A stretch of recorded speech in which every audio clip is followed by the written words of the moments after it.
would say we were good together. I would say we had fun. Hi everyone, welcome to the channel. CeeChronicles is my name and I post fragrance related content on this platform. Now if you like that style of content, please consider subscribing and joining the family. And if you're returning, thank you so much for coming back. We had a second channel, CeeChronicles Unscripted, which we are now going to use as Macedon Perfumes, right? So if you're looking for information on the going-ons behind the scenes of Macedon Perfumes, which is a brand that I established with a partner of mine in 2024, and we now have 2 fragrances in our database, then you can check out Macedon Perfumes, right? Our page. You can subscribe to that page. We're going to be doing giveaways. We're going to be telling you what's up with the house. We're going to be preempting some of the information that you need on the upcoming launches, etc., etc. While you're at it, also remember that we have these 2 fragrances ready for purchase right here on YouTube. All you have to do is click in the store below and you will be able to buy our second release numero 2 for $89 or our first release Proud Mary for $149, and this is 120 ml, this is 100 ml, and they're both of an extrait concentration. Or you can take advantage of our combo deal where you can buy both for $199.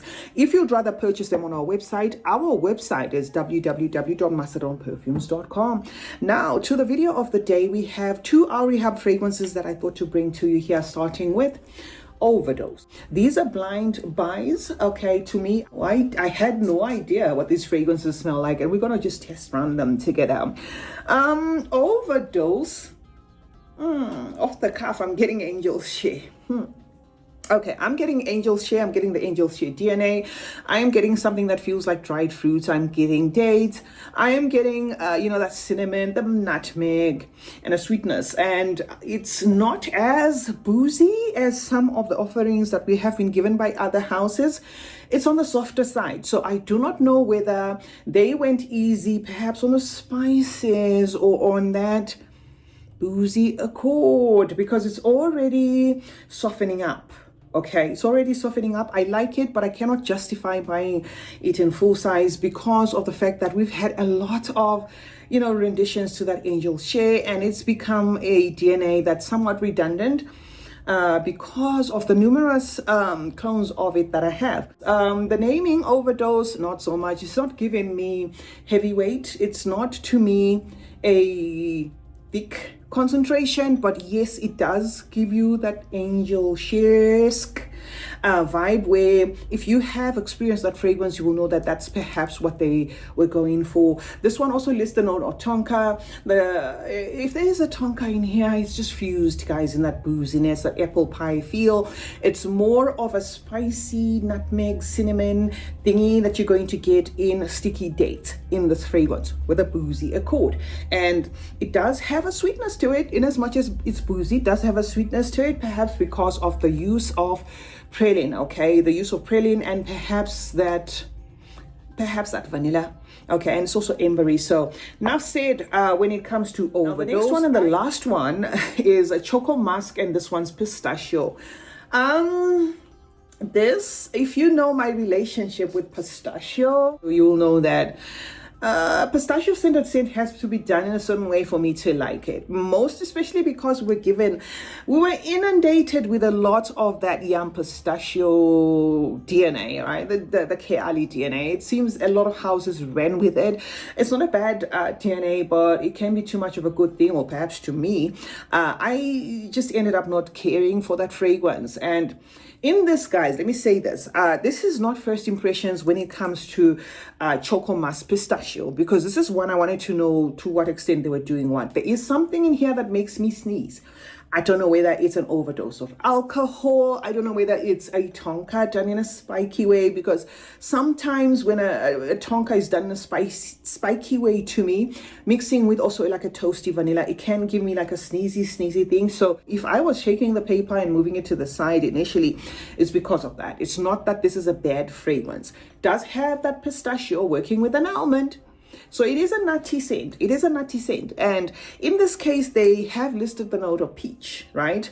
Meaning that this is supposed to be fruity at the same time. But I find everything buried, in that pistachio. It kind of feels like a lighter take to that yum pistachio, but lighter in a way that I like, because yum pistachio in itself I find very sticky. I find that the pistachio there is very happy. It mixes with gourmand notes like the ice cream, and can be somewhat of too much of a good thing. And in this I do get wafts off, which is what I like about it. It's a swoosh of that pistachio and a swoosh of sort of like a bitter almond in a very light sweetness. The pistachio also adds a greenness to this, so it is befitting to say this is also a green scent, okay? And that light feel about it makes it such that you could carry this even in summer. Something that I found tricky with the original yum pistachio, that one ended up being too much for me. The more it settles on this paper, that toffee note, something that feels like praline, also starts to come to the surface. I think the naming Choco Musk is probably in continuation of the Choco line, because the Choco line is gourmand, more than it suggesting that this has chocolate, right? So I wouldn't say purchase this if you're looking for a chocolate scented scent. You might be disappointed, but it does have that praline. Give like a chocolate undertone depending on how it is mixed. So yeah, guys, a little bit sweet with that toffee, very, very faint fruit in this, a little bit of the citruses, and then of course that almond and pistachio note. I'm glad I got this as a decant. I wouldn't purchase this one full size, but if you're crazy about the yum pistachio DNA and you're looking for another addition to your collection, you could add this. Our Rehabs are generally on the affordable side. So, and by that, I mean really affordable unless something changed. I don't know. I haven't checked them on their website, but the last I knew, our Rehab was one of the dirt cheap ones, and you could pick up some of the good ones, good fragrances, some smell alike, some original creations on their website. Yeah, so that's what I had for you today, guys. The two fragrances, not bad. Unfortunately, not going to make it in full size in my collection unless I'm gifted, simply because they are repetitive DNAs, but in their own right, they are great fragrances, guys, really great fragrances. And I think this overdose will probably get a little bit more concentrated, because I think you can see the color of the juice. So this pretty much has a decent dose of vanilla, which with vanilla, if you let it sit for longer, it will concentrate to a better formulation. And yeah, that is what I can say, guys. Both are unisex to my nose. The pistachio one may be the one that leans a little bit girly, but the angel share, smell alike, which is the overdose, that one, I think we know that if you just love your boozy, spicy scents, woody, you're gonna love that. CeeChronicles is my name. Thank you so much, guys, for joining me today. Let's meet in the comment section, guys, where we discuss mobile fragrances. Remember to turn on post notifications. That way you get to be notified anytime I upload a video. Like and share this one, guys, and remember that smelling good is a form of good manners. Cheers.